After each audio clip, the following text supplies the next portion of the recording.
amigos, estamos con nuestro segundo invitado, nos acompaña en vivo y en directo el sociólogo y docente universitario David Chávez. ¿Cómo está, doctor? Qué gusto saludarle. Buenos días. Bienvenido. Estamos discutiendo, analizando este asunto que involucra al país en un conflicto diplomático con la OEA.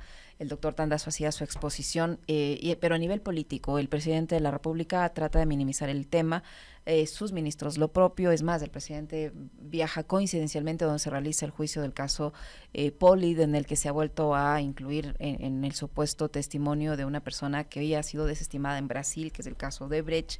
En fin, muchas coincidencias por ahí, no sabemos qué es lo que va a ocurrir, no se sabe la agenda que va a tener el mandatario, porque de la nada le surgió un tema personal, en fin. Pero políticamente, esta suerte de tratar la sanción, el exhorto que ha hecho la OEA, que se respete el derecho internacional en el Ecuador, ¿se puede minimizar de la forma como lo minimiza el gobierno?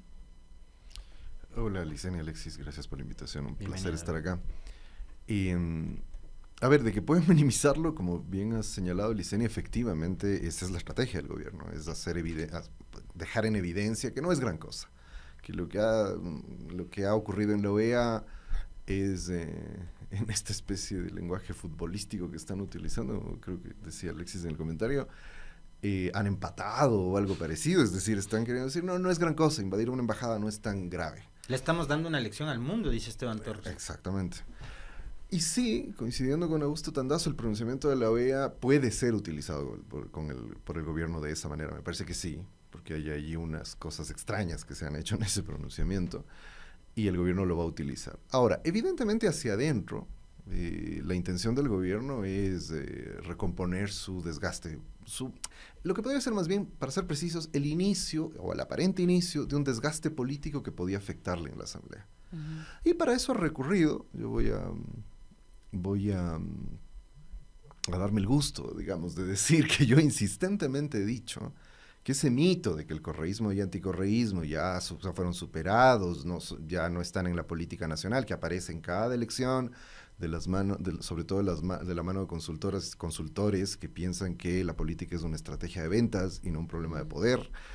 La realidad nos vuelve a demostrar que esto es central, que para la derecha el apuntalamiento político y el apuntalamiento de su legitimidad electoral y de su legitimidad política, yo ya no digo democrática, porque apuntalarse en el anticorreísmo lo único que hace es profundizar la agresión a la democracia que la derecha viene haciendo durante todos estos años. No estarían tan fuertes y tan vigentes si no utilizan el anticorreísmo como herramienta política. No vivirían sin el anticorreísmo. Respiran, transpiran, sobreviven por el anticorreísmo. Exactamente, ha sido una constante y solo permítanme hacer una reflexión más global. O sea, yo creo que en el Ecuador de los últimos años hay comportamientos muy estables políticamente hablando. Parece que no, porque claro, todo es un caos en la superficie. Pero si miramos los 3 últimos gobiernos de derecha, los 3 han tenido una deriva exactamente igual. Un primer momento de apoyo importante, alguna medida que sirve de golpe de efecto para consolidar su apoyo. Moreno y la ruptura con Correa y la persecución a Glass, Lasso y el plan de vacunación, Noboa y la militarización que inició en enero. Después de eso, llaman a consulta popular. Suben su popularidad, llaman a consulta popular porque quieren aprovechar, legitimar y meter algunas cosas que les interesa políticamente a través de una consulta popular. Lasso se demoró y eso le costó, pero Lasso, recuerden que cuando Lasso empieza a hablar de la consulta popular es a poco del plan de vacunación. Es decir, tratan de aprovechar eso porque están plenamente conscientes de que no tienen proyecto, de que la legitimidad que pueden alcanzar en la población no les va a durar mucho tiempo. Y ahora Noboa está haciendo exactamente lo mismo. Y en el momento en que hay que consolidarse, lo que han hecho todos es recurrir al anticorreísmo. Me parece que la gran pregunta política de este momento es, porque lo que vimos, esta especie de juego de libreto en 3 actos que ha sido con todos estos gobiernos. Una subida, alta popularidad, consulta popular y después viene el declive, y un declive pavoroso. Y gobiernos que, curiosamente, las empresas mediáticas de derecha han dicho lo mismo en los 3 casos. Cuando están en la cúspide de su apoyo, son el gobierno con mayor respaldo de toda la etapa democrática. Lo han dicho de los 3, o sea, digo, no puede ser que los 3 sean los que tienen mayor respaldo. Y después terminan como los gobiernos con un rechazo del 90%. La pregunta política decía, de este momento me parece si Noboa está en ese momento. La salvajada, porque fue una salvajada, una barbarie neofascista, la de la embajada, nos muestra nos muestra o nos da indicios de que podría ser que estaba entrando en esta tercera etapa, es decir, en la etapa en donde el declive empieza a caer. Y eso para Noboa sería letal antes de la consulta popular. Yo creo que es bastante evidente que el intento fue recuperar legitimidad y tratar de apuntalar con esto a la ¿cree que lo ha logrado popular. con la salvajada que usted dice? ¿Cree que lo logrará? Me parece, no sé si lograrlo, pero al menos contener la caída podría ser, haciendo una lectura todavía muy prematura, porque me parece que esto va a tomar tiempo y hay que ver qué ocurre. Pero si uno pude ver una entrevista del director de Comunicaliza, de Marchán, hoy en la mañana, en la que mostraba algunos datos de una medición reciente post-ataque a la embajada. Y lo que todo parece indicar es que los números no se alteraron mayormente en los resultados de la consulta popular, de la popularidad del presidente y de más o menos cómo andaban las cifras de credibilidad y popularidad. Todavía creo que es prematuro porque el efecto se va a ir acumulando a lo largo que pase el tiempo, que el conflicto se agrave sobre todo a escala internacional. A escala nacional no, porque lo han secundarizado completamente frente al acto de combate a la delincuencia de la captura de Glass. Ese es el relato del gobierno y sus medios aliados. Entonces, internamente me parece que hay dos tiempos también. O sea, hay que ver en qué medida la condena y la crisis internacional va a afectar la dinámica y los posicionamientos políticos en la política interna. Entonces, uno podría decir que con los datos de Comunicaliza, los que al menos de los que yo conozco, no he visto otros, uno podría decir, bueno, parece que no se afectó mayormente la tendencia que se veía anteriormente frente a la consulta popular. Ahora habrá que ver otros datos también, ¿no? Bienvenido, David, qué gusto tenerte acá. La forma de comunicar de Noboa. Quisiera que también nuestro invitado nos ayude a entender en qué se diferencia Noboa a Moreno y a Lasso. O sea, dos presidentes bastante debilitados incluso en lo anímico, en lo físico. Y yo en Noboa veo un tipo que cuando habla incluso hasta con cierto desprecio, ¿no? Y ese desprecio, como pasó ayer en Pastaza, por ejemplo, cuando me llama mucho la atención, antes se cuestionaban las declaraciones que hacía Correa en las sabatinas, donde muchos decían, desde las sabatinas dictaba sentencia. Bueno, ayer Noboa en Pastaza dijo que va a haber más gente sentenciada, como que si él fuese un juez o un fiscal. No sé de quién habla, ¿no? Pero ya ayer en Pastaza dijo, amenazó y sentenció, ¿no? Dijo, ya va a haber más sentenciados, no sabemos en qué casos ni quiénes. Pero habla con un desprecio tal, y la gente le aplaude, David. Y tú decías algo que también me parece que es súper importante. En los 3 gobiernos, los medios de comunicación han dicho lo mismo, los más populares, los no sé qué, y la gente se come ese cuento. Y ya el problema no son ellos, es la gente. Es que hay una legitimación política muy fuerte en la sociedad. Para contextualizar aquello que acaba de ocurrir, que es lo que hemos dicho, una vergüenza, es una barbarie, es todo lo que se ha dicho sobre esto. Pero el solo hecho de que eso tenga un respaldo importante en la población, podríamos decir que ni siquiera mayoritario, pero importante en la población, eso es preocupante para el Ecuador como sociedad. Así es. O sea, este es un momento en que definitivamente deberíamos empezar a analizar lo que le ha hecho la derecha al Ecuador, no en la política, no en la economía, no en la justicia, El lo Ecuador que le ha hecho que al es- Ecuador en la sociedad. El Ecuador, que es el único país que en una de las mediciones últimas que se ha publicado desde afuera, estaría avalando un gobierno autoritario de corte militar, de Por paso. supuesto. Es que esto es prácticamente eso. O sea, esto ya no puede llamarse un gobierno democrático. Lo que acabas de mencionar, Alexis, este dictar sentencia en medio de no sé qué, pero que no es pues el caso de Correa, que Correa podía decir cualquier cosa en la sabatina. El problema es que si eso tenía o no los efectos que tienen en cambio las estrategias de los gobiernos de derechas en el aparato judicial. Solo olvidemos que a Noboa le resulta incómoda a su vicepresidenta y mete en preso en una cárcel de máxima seguridad al hijo de la vicepresidenta. Eso es lo que está ocurriendo en el Ecuador. Entonces, pero obviamente no solo este es un gobierno autoritario y los anteriores fueron gobiernos autoritarios. Pero tal vez más que los anteriores. Es que ha sido un proceso en crecimiento. Claro. O sea, recuerden que yo he dicho siempre esto de que tras estos gobiernos hay un bloque de poder, es decir, hay una estructura de poder que viene operando con esta lógica mediático-judicial y además que involucra a los aparatos represivos del Estado. Es decir, ese tinglado de poder opera de manera constante y va profundizando el autoritarismo, porque además la sociedad ecuatoriana ha dejado pasar todos los episodios de autoritarismo. ¿Alguien se acuerda de la represión de octubre, o de de octubre del 19, o la represión de junio del 22? No. Algo en medio de todo este caos de la invasión a la Asamblea, recordamos que aquí hay otro caso vergonzosísimo para este país, como es el caso de Olavini. 5 años. Y ahí, porque claro, el problema no es solo Glass, o sea, porque Glass se ha vuelto el gran chivo expiatorio de la política nacional. El problema no es solo Glass, aquí ha habido una estrategia sistemática de destrucción de los niveles mínimos de convivencia democrática, pero además de destrucción de los niveles mínimos de convivencia social. Es una sociedad muy violenta, es una sociedad que se solaza en la crueldad. Y eso es producto, o sea, eso se traduce políticamente en una cosa. Es una sociedad que tiene niveles muy importantes de fascistización.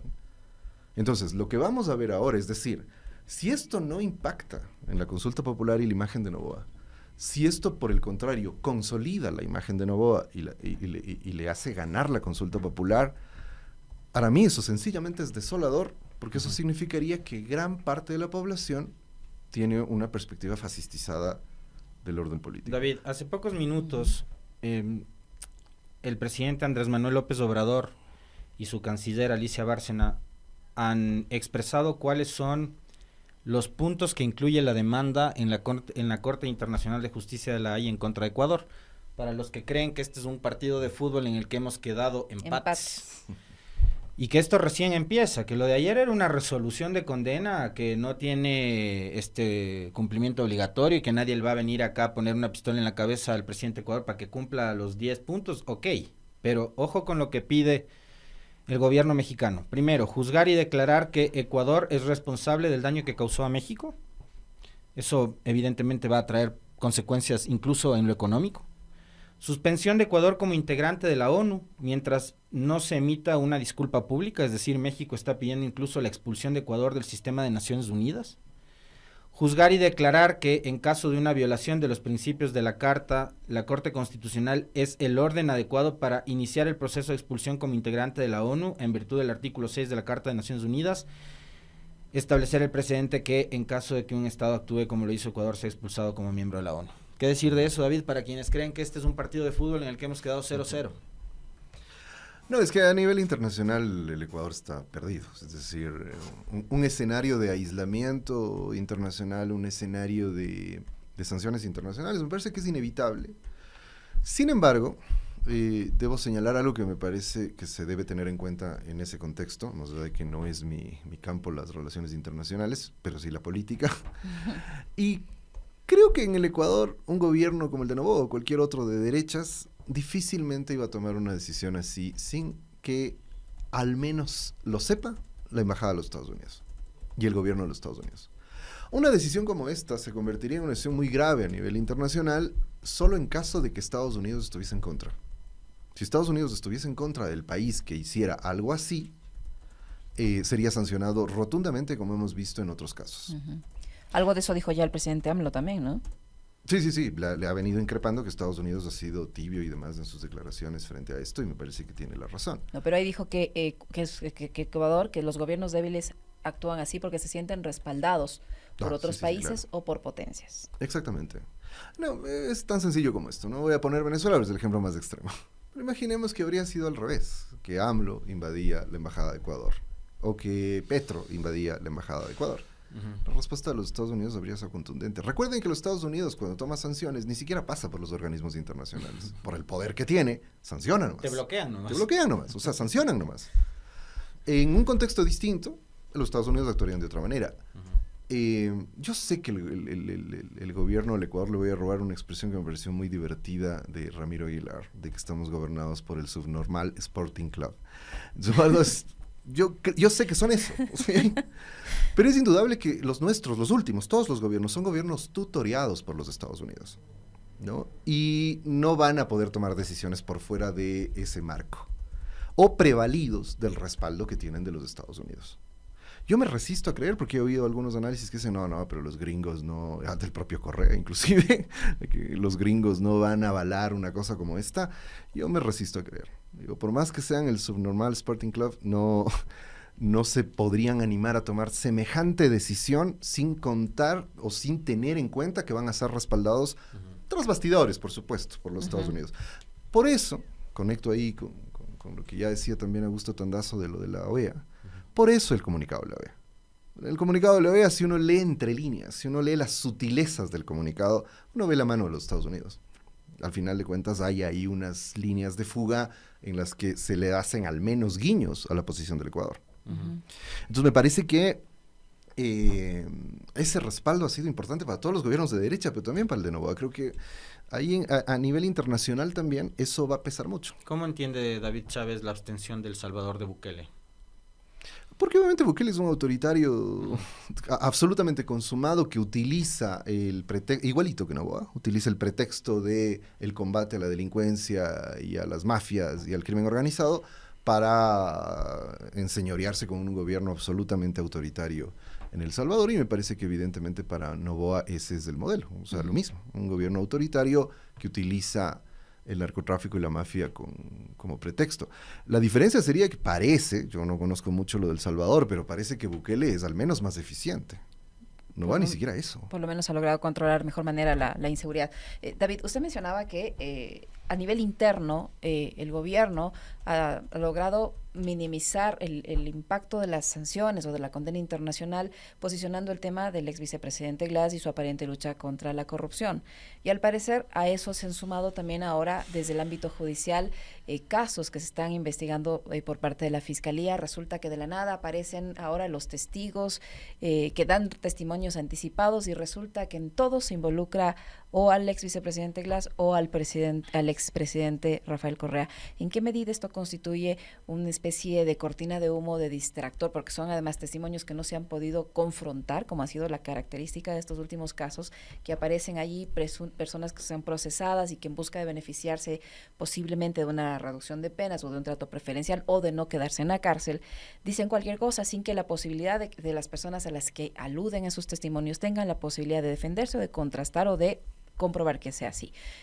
¿Hasta qué medida todo esto que estamos viviendo acá, la interna, es una especie de cortina de humo para distraer la atención de los demás problemas que tiene el país y de la consulta? No, sin duda lo es, y funciona bien porque, digamos, hay una clave, voy a hacer ahí un poco de sociología, digamos, la clave, sobre todo en las sociedades contemporáneas, la clave para la fundamentación política, sobre todo a la derecha, pero en general de cualquier gobierno, de cualquier estructura de poder, es ganar la sociedad civil, digámoslo así. Es decir, cuando en la sociedad civil empiezan a replicarse en distintos espacios, distintas voces, empiezan a replicarse mensajes, empiezan a replicarse formas de representación, sobre todo eso, porque no es tanto, a veces cometemos un error cuando creemos que la discusión, el debate público es enteramente racional, entonces es de argumentos, es de hechos, es de datos. Eso no es así. Lo que se debate en el espacio público son representaciones de identidades políticas, es decir, algo a lo que yo adscribo por una serie de cuestiones afectivas, pseudo-racionales, lo que fuese, ¿no? E intereses económicos también. Intereses económicos, pero en la mayoría de la población, porque no hay que tener en cuenta lo que decías anteriormente, Alexis, si la población no los apoya, no harían este tipo de cosas. Claro. El problema es que la población los sigue votando. O sea, Noboa está en campaña, creo que no hay que olvidarse, está en campaña por la consulta, y ayer en el evento de Pastaza él dijo, la consulta es casi las primarias del 2025. Claro, es que todo ha sido para la consulta. Cada comunicado que han sacado del asalto a la embajada ha tenido por ahí algún mensaje de vota sí en la consulta, o sea, es casi una... Esta es la campaña de consulta popular más cara de la historia reciente de este país. Y violenta. Claro, nos ha costado, me refiero cara en el sentido general. Cara porque nos cuesta un montón de millones, pero además nos está costando nuestra imagen internacional y nuestro lugar en las relaciones internacionales, y nos está costando una profundización de esto que, como les decía, me parece que es lo más preocupante, que es esta fascistización de la sociedad. Entonces, ahí... Para terminar la respuesta a lo que preguntabas, Licenia, efectivamente, o sea, recurrir otra vez a la persecución mediática judicial, al correísmo, ahí ya no importa si el hecho es cierto, no importa si es...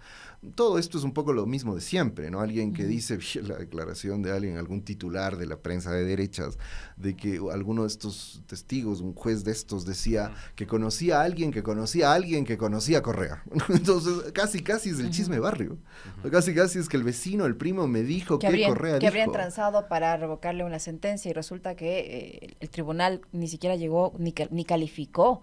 Evidentemente, pero el problema es y permítanme una digresión en ese sentido, porque sí me parece interesante contextualizarlo así. Lo que uno vive con la derecha en el mundo entero, pero particularmente ahora en América Latina, a uno le hace más fácil entender por qué en la década de los 30 se produjo el ascenso de los fascismos en Europa.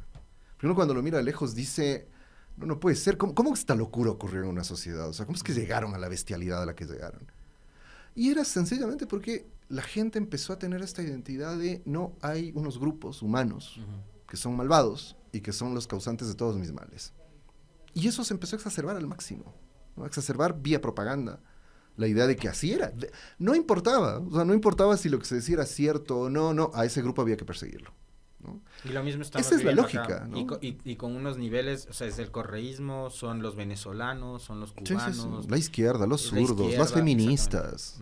O sea, el rechazo a todos estos sectores es un rechazo de odio, pero además es un rechazo yo siempre he dicho eso, porque siempre lo del odio a mí no me gusta mucho, queda muy en el aire, parece muy así como de las entrañas.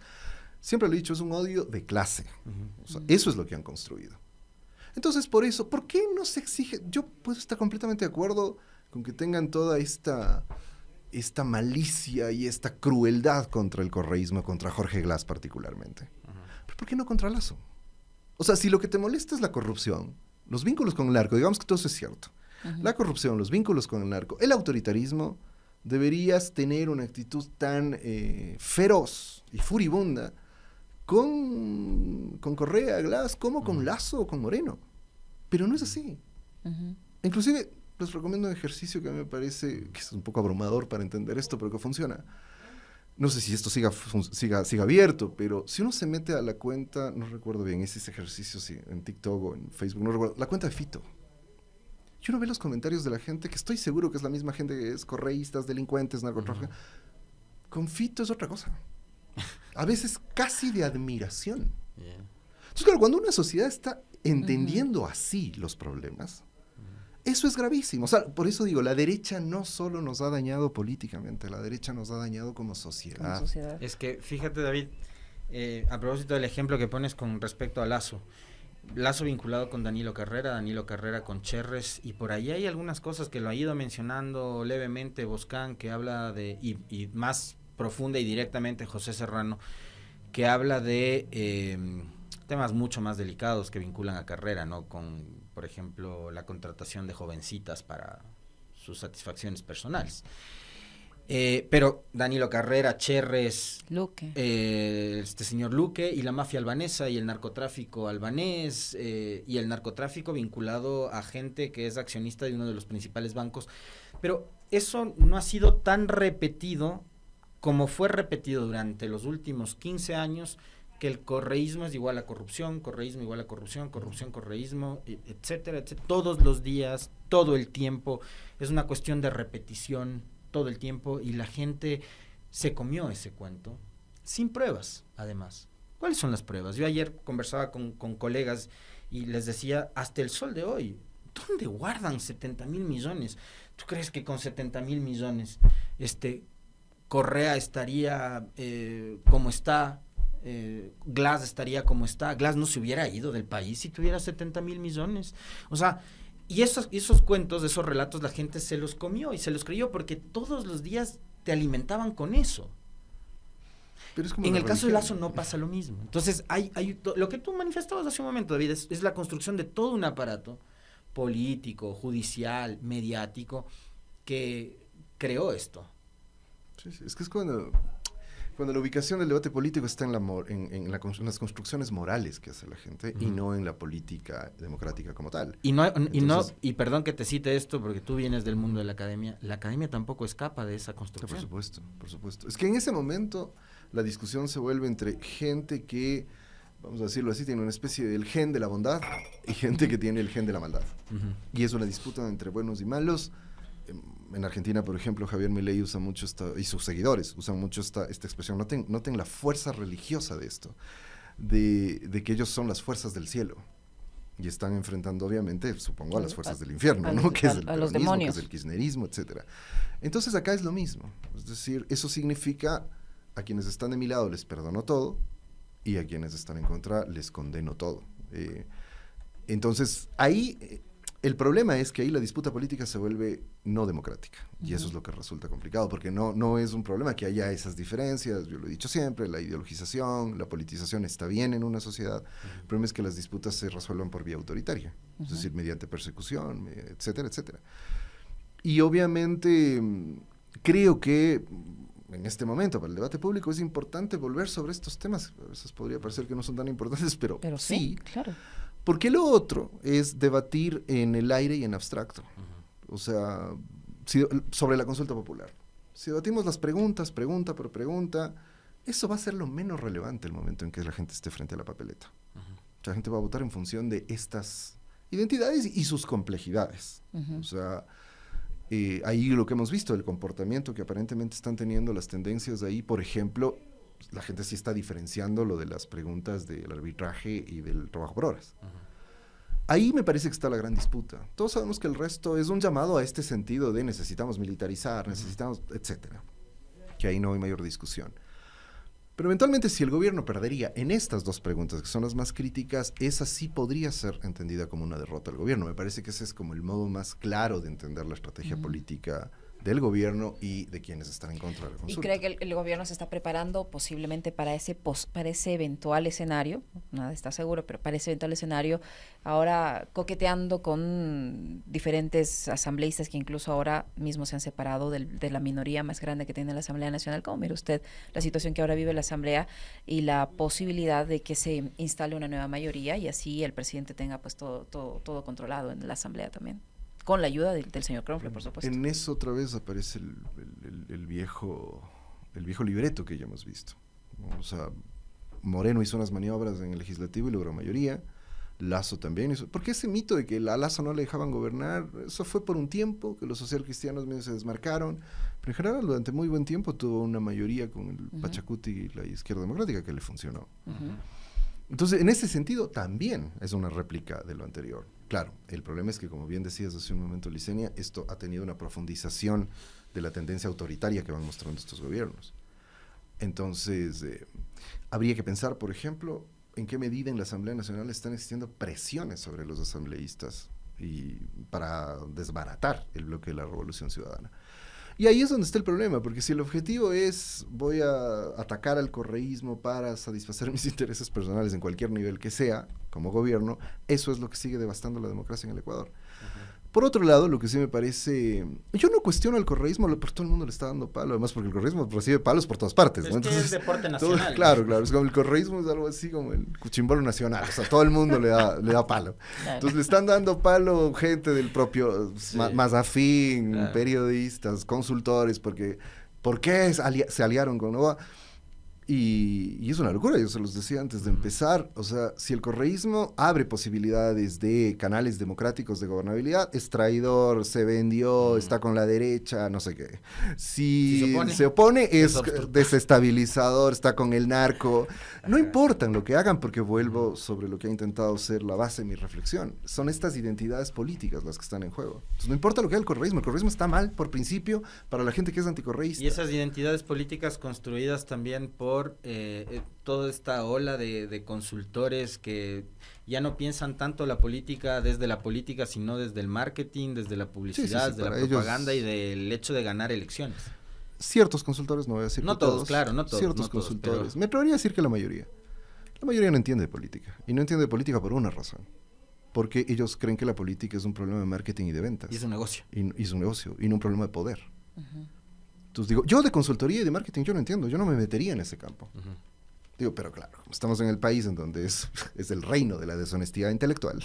Todos nos metemos a hablar de todo, no respetamos, o sea, si estamos justificando el ataque salvaje a una embajada, en este país puede pasar cualquier cosa ya en este momento. ¿Has visto toda la ola de analistas internacionales que han surgido estos días en Ecuador? Es que es una locura, o sea, es que es una locura, o sea, todos somos Dajic, en definitiva. El Pocho Harf, es increíble. Pocho Harf entró al Congreso Nacional con un arma. Entonces, ¿cómo a él le va a parecer mal que la policía entre con armas a una embajada? Pues es lo más natural del mundo.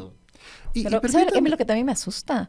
Es que hay profesores de derecho que en sus aulas hace semanas decían todo lo contrario que lo que ahora por la coyuntura y por ponerse del lado de la tesis gubernamental Claro. Dicen. O sea, yo Es no que entiendo. son profesores de derecho, Son son profesores de derecha. Sí. Bueno, tal vez Pero ese es un problema porque, por eso digo, o sea, hay que tener integridad y dignidad para detener el avance del neofascismo. Ujú. Y eso implica defender los valores democráticos más básicos. Y eso es lo que no estamos haciendo, lamentablemente, en espacios como la propia academia, efectivamente. Es una vergüenza que haya académicos que salgan a avalar esto. Es una vergüenza. Locura. ¿Por qué? Porque yo, y vuelvo, perdón la referencia permanente, pero es que creo que a escala mundial eso es lo que está ocurriendo. Ujú. En época del ascenso del nazismo en Alemania, llegaron a construir la tesis de que había una ciencia aria y una ciencia judía. Y en las universidades, la idea de que había una ciencia aria y de que había que extirpar la ciencia judía, se expandió como el agua. Eso es lo que llevó a que un sinnúmero de brillantes científicos, entre ellos el propio Albert Einstein, tengan que huir de Alemania. Por eso es que es importante que por Dios haya una vuelta a la honestidad intelectual. Ujú. No se puede, sencillamente no se puede avalar semejante salvajada, punto. No hay discusión. Ujú. El resto es de un pauperismo moral e intelectual francamente condenable y deleznable en extremo. Hablamos de los analistas. Yo he insistido en algo esta semana, David, y quisiera también un comentario, y es, en este gabinete no ha habido ninguna dimisión excepto la de la viceministra de Exteriores, Isabel Albornoz. Todos los ministros intactos ahí, demostrando miedo quizás, o que comparten la forma de gobernar arbitraria de Noboa. Yo creo que las dos cosas, porque estos gobiernos, no solo el de Noboa, todos estos, Lasso, Ningún ministro ha dado un paso al todos, costado. todos han sido una combinación perversa de ignorancia, incompetencia y prepotencia. Y creo que esos ministros son eso. O sea, recuerden que la ministra de Ambiente cree que hay países como la Amazonia o países inventados como Wakanda, qué sé yo.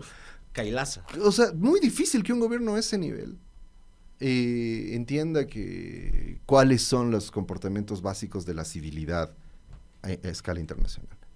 Pero yo quiero insistir en eso, de que además afectar esos mínimos de las relaciones internacionales está profundizando también esa afectación interna en la sociedad ecuatoriana de que aquí se puede hacer lo que les da la gana. En la Universidad Central estamos viviendo una situación así en este momento. O sea, en la última elección se cometieron un sinnúmero de irregularidades. En la actualidad se están tomando decisiones por sobre los marcos legales, se impone autoridades, se pagan cuotas políticas. Es decir, además es el retorno al viejo país, también en la universidad. Pero este retorno es terrible porque es un retorno mucho más violento, mucho más cruento y con estos grupos teniendo una concentración de poder enorme. Entonces ahí no quería dejar de decir algo respecto a la Revolución Ciudadana, porque me parece que en cambio este lado, bueno, ¿qué hacen las izquierdas frente a todo esto?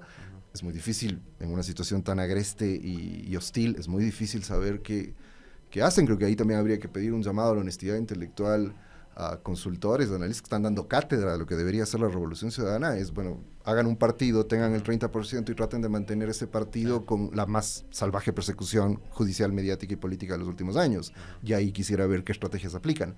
Sin embargo, lo que sí dicho esto, lo que sí me permito decir sobre lo que le pasa a la Revolución Ciudadana es que la Revolución Ciudadana tiene que blindar mejor su estructura política, por lo que señalabas, Licenia.